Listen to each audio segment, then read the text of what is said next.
አንደኛ ነባራዊ ሁኔታ ዳሰሳ ሲሞን ኩኒ wantoota gurguddoo afur of keessatti qabateera. Tokkoffaani haala keessa jirru kan xiinxale, kan addunyaa, kan ardii keenyaa fi qaxanaa fi biyya keenyaa kan xiinxaludha. Lammaffaan kaayyoo ifa ta'e kan qabudha. Sadaffaan tooftaa bocuudha. Itti aanee galmootadha. Galmoonni ifaa fi hojjechiisaa ta'uu qabu. ሁላችሁም እንደምታውቁት የሰራዊት ግንባታ በአብዮታዊ ዲሞክራሲ የሚል ወይም ቀዩ መጽሐፍ እየተባለ የሚታወቅ ሰነድ ላለፉት ምናልባት 10 ምናምን ዓመታት መከላከያ ውስጥ ነበር። ሁንዲ keessan akkuma beektanii ijaarsi raayyaa dimokiraasii warraaqsaa mata duree jedhuuni yookiin immoo kitaaba diimaa jedhamuun sanadni beekamu waggoota darbanii fi raayyaan ittisaa itti fayyadamaa ture. Sanada kanaan ijaaramaa ture. Sanadni kunis ciminaa fi dadhabbii mataasaa qaba. Cimina isaa jabeessaa rakkoo isaa immoo furaa yoo deemuu baanne fuulduraaf nu rakkisa. Kanaaf kan yeroo waliin deemu ijaaruu qabna.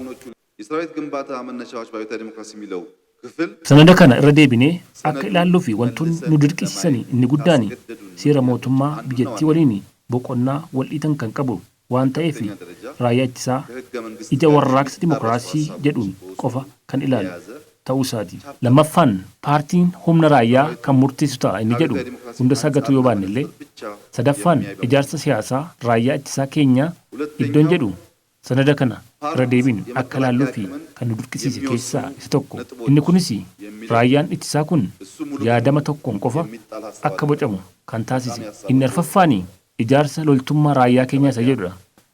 Inni shanaffaan immoo ijaarsa raayyaa fi dinagdee isa jedhudha. ይህን ዶክመንት አንደኛው ከህገ መንግስታዊ ድንጋጌዎች አንፃር ምንድነው የሚፋለሰው?